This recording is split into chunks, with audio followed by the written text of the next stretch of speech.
So I'm the only person up here who's just a person. That is, I'm not actively involved in any actual services to people.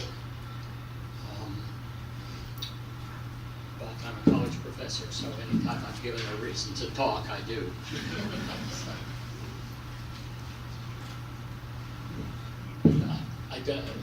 I probably shouldn't be introduced with the word doctor, since I'm the one person up here who's not sort of a medical person. As was mentioned, my wife Sandy ended her own life on May 20th, 2014. And here's the first paragraph of her obituary as it appeared in the New York Times. Sandra Lipsitz-Bem, Emerita Professor of Psychology at Cornell University and past director of its Women's Studies program, peacefully ended her own life at her home in Ithaca, New York on May 20th, 2014, 1 month before her 70th birthday. She had been diagnosed with Alzheimer's disease in 2010, and she made known at that time her intention to end her life while she could still do so without assistance if and when that disease became too debilitating for a meaningful quality of life. So this, the New York Times had no problem publishing that, and it was Sandy's wish that this not be hidden. We've been political figures all our life, usually mainly in the feminist movement, but this was very characteristic of her and of me, which is why we got along. Sandy's death and how she went about achieving it was also the cover story in the New York Times Magazine in May 17th, 2015, essentially 1 year later. There's a wonderful article. The writer has written many such articles for the New York Times Magazine, and she came to Ithaca, spent a great deal of time with our family. If you want to read it, it's available online, I discovered tonight, by just entering the last day of her life into a Google search, which was the title of the article, and it came up. So it's very touching, I thought, and very well done. Sandy's death and how she went about achieving it also triggered something I hadn't anticipated, and that was that there were a number of people, mainly in the Ithaca area and connected to Cornell, who wanted to know details about how she went about it. And these people were all very apologetic. They said, now, I know this seems like prying, this is private, but since you've chosen to be public about it, could you give me some direct guidance exactly how she did it? And so I prepared an 11-page document, which I do not circulate. I make it available to anyone who requests it. And I was prompted to write it because many people wanted it. And it has become more important now because there are a number of scams operating on the internet selling fake medication for this purpose. And so I make it available to anyone who really is interested in knowing about it. And one reason I do that is it was Oregon's experience that of all the people who've gotten the drug over the years, that 1/3 of them never used it. But it gave them enormous relief to know it was under their control, that the timing and the peacefulness of her death was assured, and then they could get on with their lives. And that was not predicted as far as I know. It was just sort of a finding by Oregon that these people decided once they had the means at their disposal, they really didn't need to use it. And so that was another reason prompting me to sort of be a little bit more public about it and about how to go about it. Obviously, there's politics involved here, and you're going to hear about politics tonight. Mine will remain pretty obvious since Sandy and I held similar ones. But one thing I should mention is that both Sandy and I were volunteer counselors on the telephone hotline operated by the Suicide Prevention and Crisis Service in Ithaca. And we see no inconsistency between helping distressed individuals explore alternatives other than suicide to solve what are eventually temporary problems and writing a document like this. So both of us were very active as trying to prevent suicide for people who have other alternatives. Where to find basic information? You'll see some literature up there. The most complete information on this topic is now contained in the book called The Peaceful Pill Handbook, which you can also find online, by Philip Nitschke and Fiona Stewart. The book is published by Exit International, whose main headquarters are in Australia, where ironically the book is banned. Not in the United States or England or Canada, but it's banned in Australia, and that's where their headquarters is. The newest edition of the handbook was published very recently and is available only from the publisher now.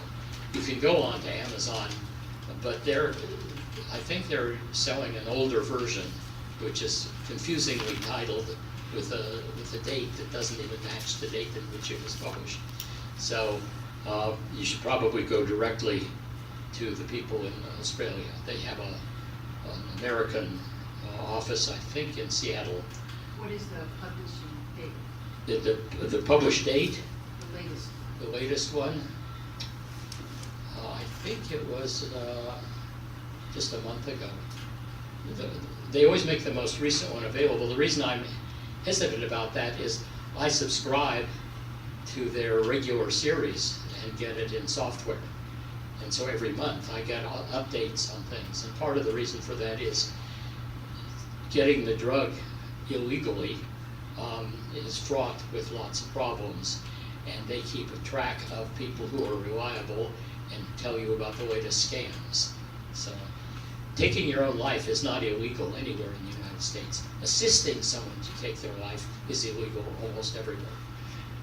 So it's the only thing I know of where helping someone do something legal is illegal. And you can see the reason why. Okay. The handbook has several information on several methods for how to take your own life and what the law says and how the laws operate in Oregon and Montana. Montana, interestingly, just never had a law against it. They then formulated some policies, but there was never a vote or any discussion of this possibility. Okay.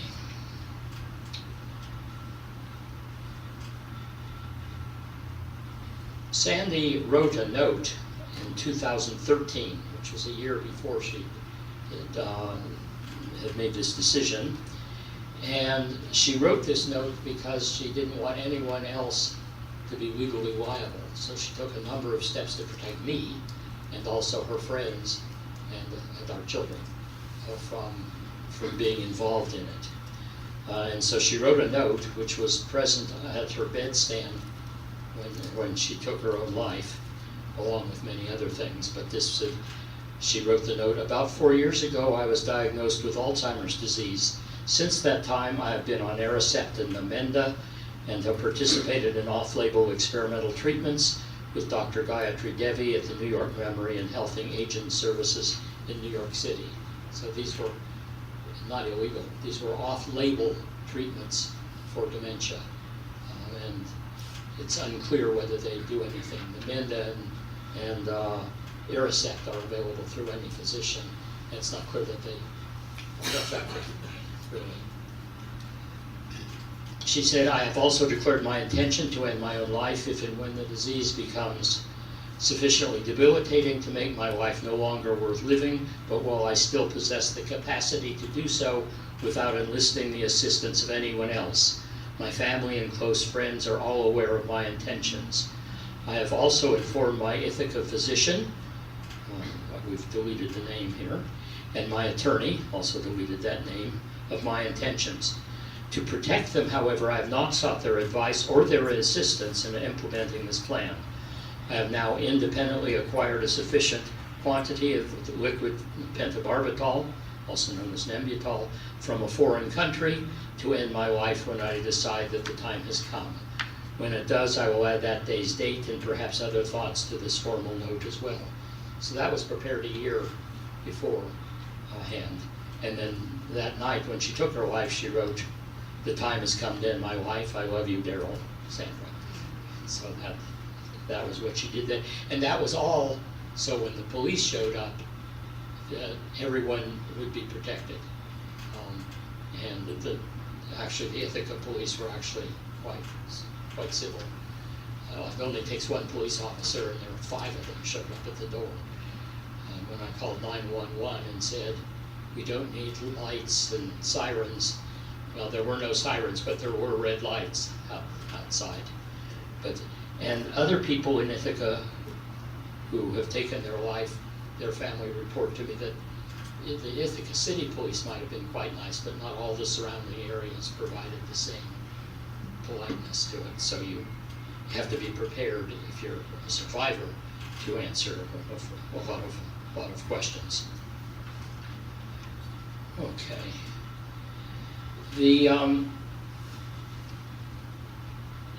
None of the, well, all of the state laws operate in much the same way. You have to be diagnosed by 2 physicians that you are within 6 months of dying from the presumed illness that you are suffering, and you have to be declared to be in good mental health. That is, you have to be of sound mind, as they say. Now, if you think about it, and this is the new part I want to introduce to you, if you have dementia, that complicates everything, because it's actually a catch-22. Literally, it's a catch-22. That is, nobody who is within 6 months of dying from their Alzheimer's could possibly be in sound mind. And so then the question is, what if the person in sound mind declared their intention to take their own life, but then at the time they can no longer communicate that or are forgotten? And there's a piece of fiction, the Still Alice is a fictional representation of that. She plans to take her own life, but then when the time comes, she can't do it. She forgets how to go about it. And so none of the laws in the United States can handle the case of someone with dementia. And I don't think the people who are trying to get this law in New York would dare touch that part of it. It would be a death knell of their effort to just get the regular law in place. And so that's another reason why Sandy decided she had to take her own life, and do so without the state's help, even if it had been legal. But this means something then, and it was true for Sandy. Sandy and I sat down with a calendar, and we assumed that she could probably live through the summer of 2014. And it became clear that she was declining. We monitored her decline very carefully because she didn't want to wait too long. She didn't want to wait until that window of opportunity closed. And that then leaves you with this very odd position that anyone with dementia who plans to end their own lives must do what Sandy did, and that is take it, quote, too soon, unquote. That is, they must act before the window of opportunity closes, during which they still retain the cognitive ability both to remember their intent and to carry out the necessary procedures without someone else's help, since that puts other people at risk. This means taking one life while there's still likely to be a tolerable quality of life left. And because Sandy strongly feared the possibility of waiting too long, we did monitor her cognitive decline very carefully and continuously. And it became clear in April that she would have to take her life, as she put it, sooner rather than later. And so we just sat down in May, took a calendar off the wall and said, okay, let's pick a date. And that's what we did. And we set Tuesday, May 20th as her final day, and that became her final day. We also consulted with our children. Our daughter in particular was very upset, thinking we were being very premature. She came around finally after many lengthy discussions. seeing that this was a necessary path to take, because Sandy could not face the possibility of being demented. She didn't want to be that person at some point. This was slightly disrupted by the fact that my daughter then gave birth to a son, and so we suddenly had a grandson. And there's a picture of Sandy with the grandson, and that made her very happy.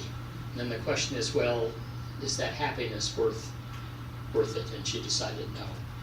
And she was actually glad to see herself able to get out of cognitive mode that two college professors are almost always in, and just enjoy her grandson. But it was not sufficient to change her mind about this. We also adopted the suggestion made by our long-term friend Karen Gilovich that we hold a family gathering the Sunday before Sandy's death where we could all reminisce about her life and her accomplishments. And that turned out to be a brilliant idea. It was a particularly touching occasion because Sandy had forgotten many of her accomplishments and many of the events that had meant so much to her and to us. So several times when we reminded her of something that she had done, something personal or political, so like testifying as an expert witness in the sex discrimination case against the Pittsburgh Press, who segregated all want ads into male wanted and female wanted. And she said with astonishment at this time, "Did I really do that?" And so it was sort of very heartwarming for her and much more healing than a traditional funeral service where the person isn't there. And so I recommend anyone who knows at the time of their death that they have this kind of an arrangement beforehand. My daughter Emily and I were later interviewed by NPR's Morning Edition about Sandy's death and this pre-death event, and that's also available. It was because Emily was the one that most fought against this decision that she decided she wanted to be public with that, so she did. And I think my 15 minutes of fame are over. So I will say one thing, that we never lost our sense of humor. We have sort of a macabre sense of humor, which sometimes shocks people when they hear about things. One day she said to me, "Daryl, you are so smart." And I said, "Is that it, or is it that the dumber you get, the smarter I seem?" She said, "Yes, that's the answer." We didn't share those things with everyone else at the time.